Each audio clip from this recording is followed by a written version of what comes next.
Masa Prapaskah bukan masa duka cita, bukan masa jadi sedih. itu. Masa Prapaskah justru itu masa kita mau semangat memperbaiki kebiasaan hidup kita. Jangan-jangan selama ini kebiasaan hidup kita tidak membuat kita lebih dekat dengan cara hidup orang yang sudah dibaptis. Laetare, ya, itu bahasa Latin kan ya. Sebenarnya sama dengan gaudete, sukacita. Bersukacitalah, bergembiralah itu. Itu laetare.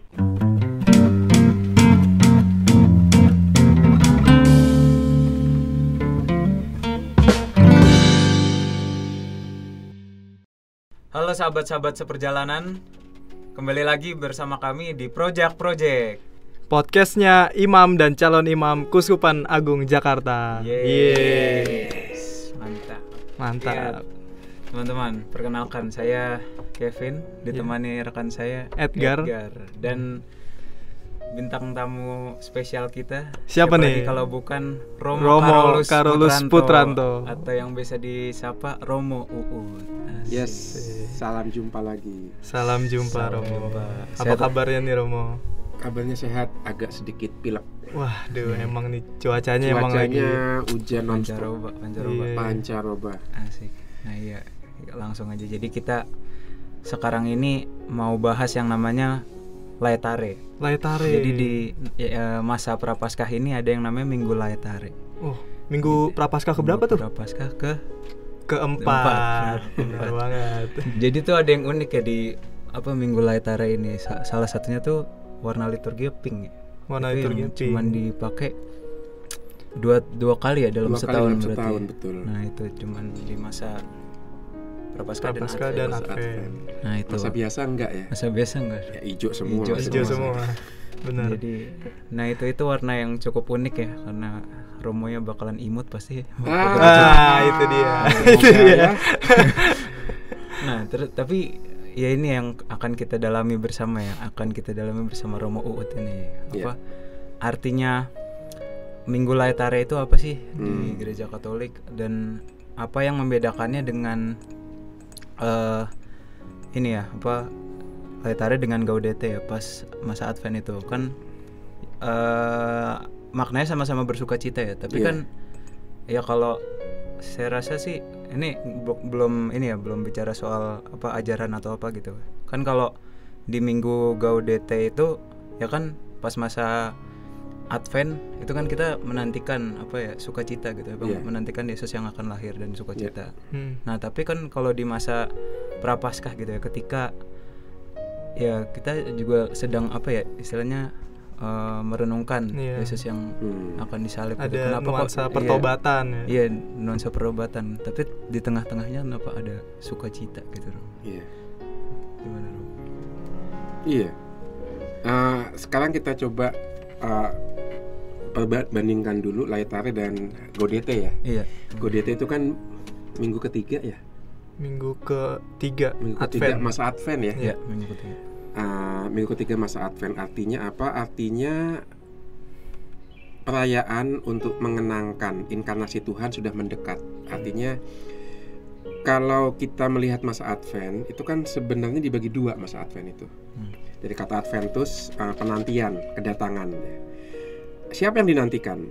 Biasanya kalau masa-masa Advent awal itu kita menantikan Tuhan yang datang kedua kalinya sebagai Raja.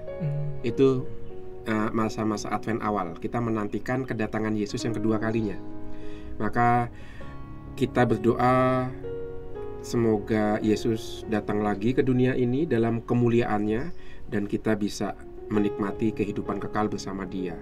Maka setiap kali masa Advent itu umat diminta untuk menyiapkan diri menyambut kedatangan Yesus yang kedua dalam kemuliaan. Lalu ada Gaudete. Artinya sukacita kita sekarang diarahkan bukan untuk menantikan Yesus yang datang kedua kalinya, tapi untuk mengenangkan kedatangan Yesus yang pertama ketika Tuhan Allah Putra berinkarnasi. Nah itu Jadi kerap kali kita lupakan bahwa Advent itu bukan hanya menantikan perayaan Natal, tapi pertama-tama menantikan kedatangan Yesus yang kedua. Lalu ada Gaudete, sukacita karena kita sebentar lagi merayakan pengenangan akan inkarnasi Tuhan dalam perayaan Natal. Nah itu Gaudete maknanya di situ. Sementara kalau dalam Laetare dalam masa Prapaskah, pertanyaannya, kamu kan kita lagi sedih, kenapa kok ada sukacita pakai baju pink, ujuk-ujuk pink dari ungu gitu ya.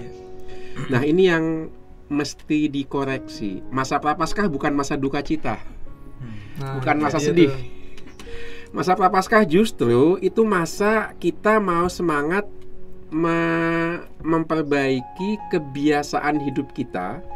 Jangan-jangan selama ini kebiasaan hidup kita tidak membuat kita lebih dekat dengan cara hidup orang yang sudah dibaptis. Maka masa Prapaskah adalah masa seperti dalam tanda kutip ya, masa turun mesin, masa dibetulin lagi tuh.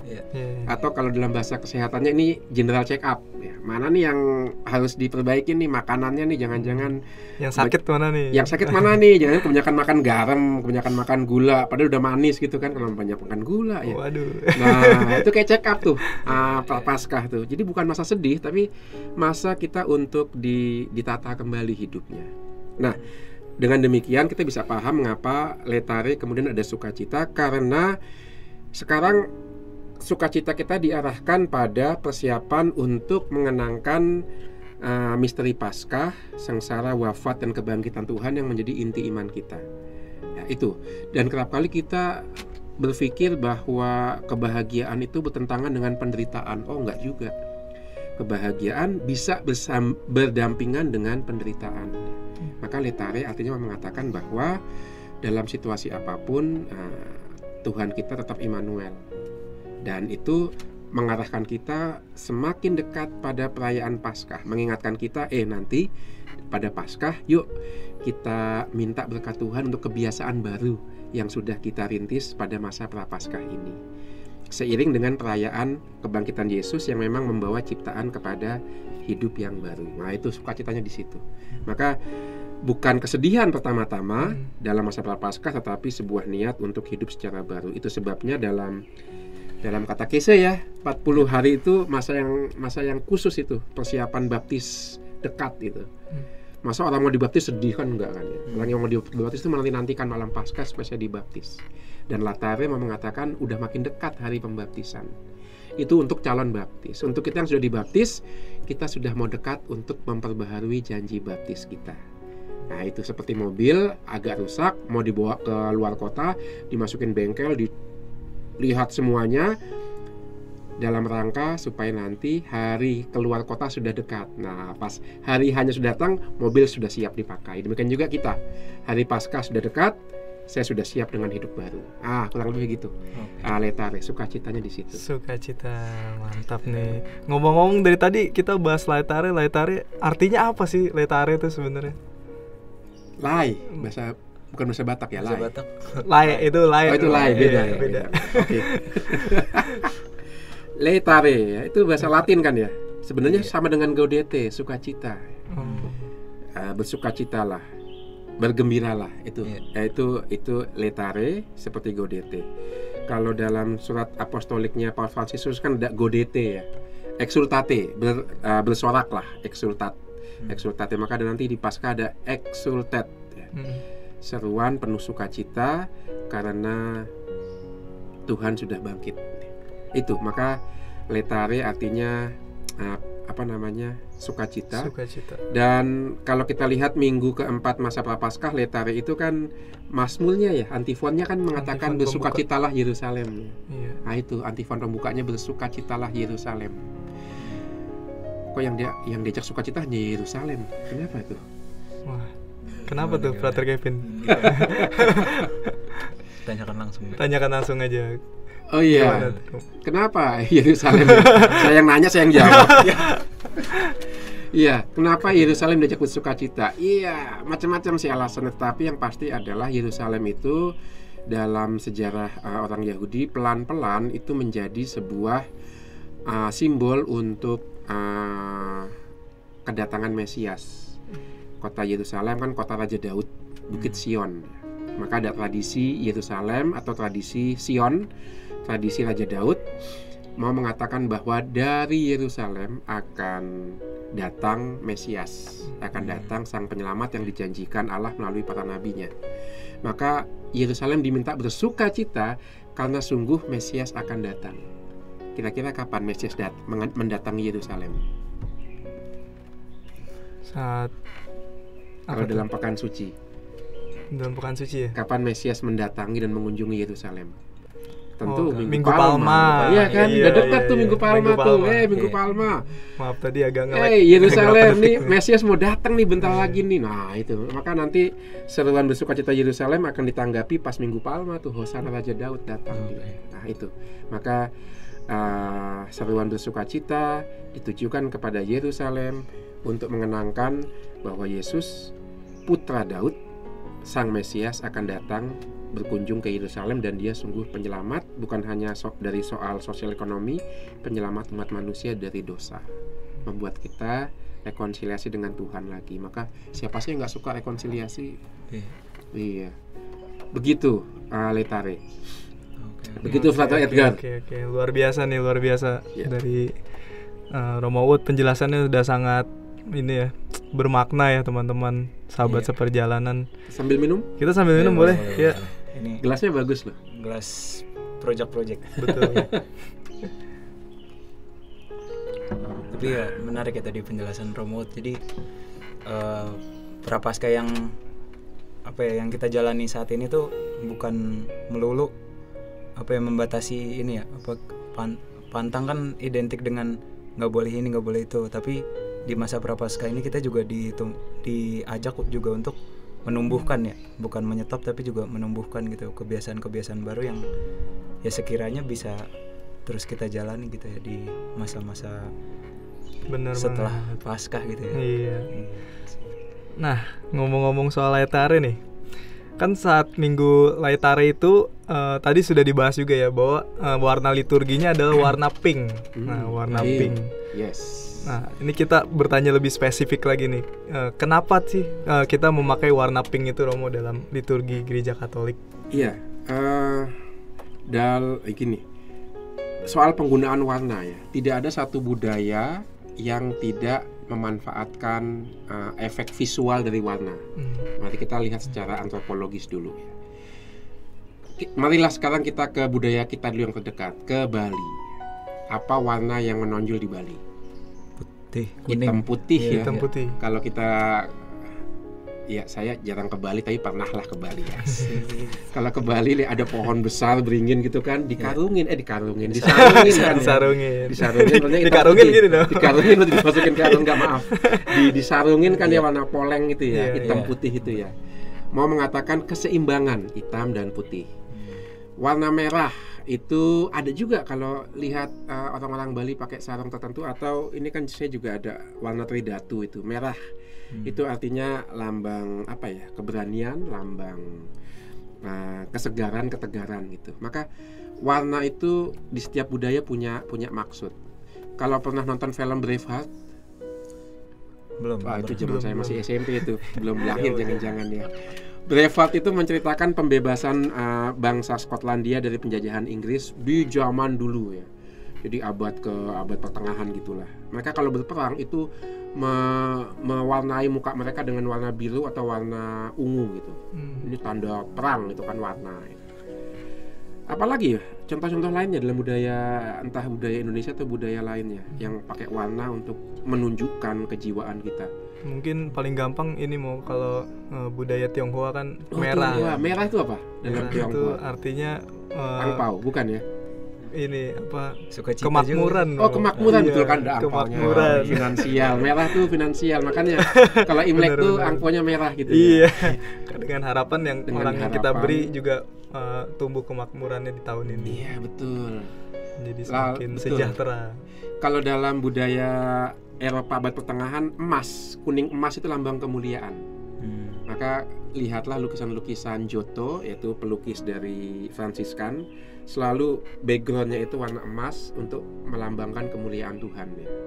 Ketika dia melukis Yesus, selalu latar belakangnya itu emas. Maka yang mau saya katakan adalah warna itu mau menyampaikan suasana batin tertentu. Hitam, putih, merah, kuning. Maka pink itu juga mau menyampaikan pesan. Apa itu? Ya, sukacita. Dan ini universal sifatnya, bukan hanya dalam liturgi Katolik ya. Di mana-mana kalau ada sukacita, ada keramah tamahan ya, itu warnanya selalu pink. Sampai-sampai ada grup band namanya Blackpink. Wah, itu dia Blackpink. Iya kan, Blackpink. Kenapa Blackpink ya? Pinknya itu kan mau mengatakan sukacita, mau menyatakan kegembiraan ya, pink gitu. Nah, maka warna liturgi pink mengapa? Karena mau mengungkapkan suasana batin orang Katolik yang masuk ke hari Minggu Prapaskah keempat itu sukacita, walaupun belum selesai masa pantang dan puasanya, tapi hati dan pikirannya sudah terarah kepada perayaan Natal nanti, dan mengingatkan masa Prapaskah bukan masa berduka cita, masa bersedih. Masa Prapaskah adalah masa persiapan mengikuti gerak Tuhan Yesus yang berpuasa 40 hari di padang gurun. Yesus juga saya rasa nggak sedih di padang gurun ya. Dia pasti sambil puasa mikirin besok bagaimana cara mewartakan kerajaan Allah. Kalau sedih kerasa lebih lama lagi mau dari 40 hari. Iya, makan waktu itu aduh nggak bisa makan daging tiap Jumat, sedih kan. Ya kalau nggak bisa makan daging terus apa emang, ya kan? Nah, maka seperti Yesus berpuasa 40 hari dan pikirannya sudah terarah pada bagaimana mewartakan kerajaan Allah, demikian juga kita. Walaupun masih di masa pantang, pikiran kita sudah terarah pada nanti pas Paskah aku akan mempersembahkan hidupku yang sudah kuisi dengan kebiasaan-kebiasaan baik yang baru, yang sesuai dengan martabat baptisanku. Nah itu suasana batin yang mau ditampilkan dengan warna pink ya. Saya nggak tahu apakah putra altar juga bajunya pink ya? Bajunya pink gak ya? Atau saya juga gimana nih? Tergantung. Parokinya punya apa enggak ya seragam mungkin kan pengganti pink itu kan juga masih ada ungu, masih bisa dipakai juga. Iya. Kalau nggak ada pink ya. Iya. Saya selama imam baru beberapa kali pakai pink. Itu saya ingat ketika di Kalvari juga pernah tuh pakai baju kasula pink. Tapi katanya juga baru kali itu terjadi, saya Romo pakai kasula pink, sebelumnya mah ungu biasa gitu kan. Jadi memang tidak wajib sih ya, tapi bagus juga ada variasi ya. Benar. Tapi agak-agak gimana gitu ya pink ya. Banyak diajak foto nggak mau pas pakai warna pink itu? Nggak ada yang mau. Nggak ada yang mau juga ya. Aneh. Iya begitu. Maka coba sekarang kalau teman-teman lihat orang punya mobil warna pink, apa kesannya? Kesannya aneh ya? Iya, apa ya? Kesan pertama sih mencolok nih. Mencolok kan pasti, ya? Iya. Mencolok. Lebih ke nyentrik sini. Nyentrik ya kan. Nah, itu juga letarnya juga begitu, di tengah perjuangan kita pantang dan puasa, bung ada warna pink. Wah. Maka kegembiraan yang mendistrupsi, disrupsi ya, mengerupsi masa pantang dan puasa kita. Maka sekali lagi dengan letare dengan warna pink mau mengingatkan masa Prapaskah tidak identik dengan duka cita, tetapi sebuah masa, memang masa perjuangan, masa kita ditata lagi hidupnya, di-setel lagi, supaya nanti setelah Paskah sungguh kita lahir kembali sebagai ciptaan baru, karena untuk itulah Yesus sengsara, wafat, dan bangkit. Begitu. Mantap nih, luar biasa. Berarti ada ininya juga ya Romo, unsur-unsur pengharapan juga ya Romo di sini ya Romo. Pasti pengharapan. Pink itu sukacita itu. Maka ada anggur merah itu kalau makan daging, ada anggur putih kalau makan ikan, ada anggur pink makan apa aja bisa. Nah. Maka pink itu memang suasana sukacita yang bisa menyentuh semua situasi hidup. Maka kalau orang gembira itu bisa menular ya. Orang yang stres jadi ikut gembira, ya kan? Orang yang diam jadi ikut gembira, itu pink seperti itu. Dia in between kan, putih, merah, ya kan? Kan jadi pink. Maka dia itu sukacita itu menular, sukacita itu menjadi jembatan, menggugah, menghubungkan. Orang bisa berelasi di satu sisi dalam penderitaan, tapi juga dalam sukacita. Sukacita itu menyatukan. Makanya apapun tim yang kita bela, ketika kita nyanyi kita lupa sama perbedaan itu, karena ketika nyanyi kita bersatu. Itulah sukacita. Mantap nih. Penjelasannya udah Keren banget ya. Keren pokoknya. banget. Jadi gimana? Masih ada pertanyaan lagi seputar Minggu Prapaskah Laitare. dan warna pink? Kayaknya sih udah cukup Udah cukup ya. menjelaskan ya dari Iya, tadi ya. Jelas banget ya. Jadi ya pokoknya kalau nanti sahabat-sahabat seperjalanan ketemu dengan Romo yang unyu-unyu di Minggu Prapaskah keempat, Wajibin. selalu ingat bahwa kita harus bersukacita di dalam masa-masa Prapaskah ini. Betul. Betul. Nah, Jadi, oke. Dirasa ya cukup ya. cukup ya pembahasan Penjelasannya. kita. Apakah Romo ada yang masih ditambahkan lagi? Tambahannya mungkin apa ya? Pink itu warna liturgi ya. Iya. Jadi jangan setelah mendengarkan ini lalu siapin sepatu pink, baju pink, kaos pink, menyiapkan Minggu Prapaskah keempat. Itu warna oke. liturgi ya. Warna liturgi. Jadi Kevin jangan cari alasan beli sepatu warna pink untuk Waduh. dibawa pas misa Prapaskah Minggu keempat. Lebih ke ogah sih. Oke, Oke. baik Romo. Terima kasih atas penjelasannya Romo. Dirasa cukup ya Kevin ya. Cukup. Nah, Iya. Oke, teman-teman sahabat-sahabat seperjalanan yang ada di rumah. Seperti biasa, jangan lupa untuk like, komen, dan share video ini supaya juga semakin banyak orang yang menonton dan juga mendengarkan podcast Project. Sampai ketemu di podcast Video-video selanjutnya. Yeay. Yeay. Dadah.